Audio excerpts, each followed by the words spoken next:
Hello guys, this is How to Socials and today I'm going to show you how you can get the zoom effect on your TikTok videos. Now this is really simple, so let's not waste any more time and get right into it. So I'm going to read you through the steps of getting this and using this zoom effect.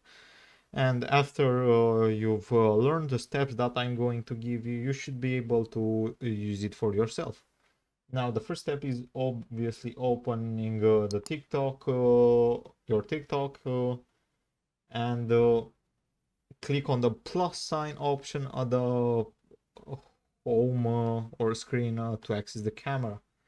Now the effects section should be visible there and selected, and in the effects section, so you should see a bunch of effects to select from.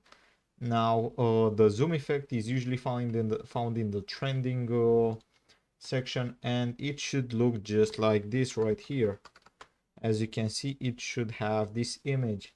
After you've selected it, you can just record your videos and you will have the effect on your video that you recorded.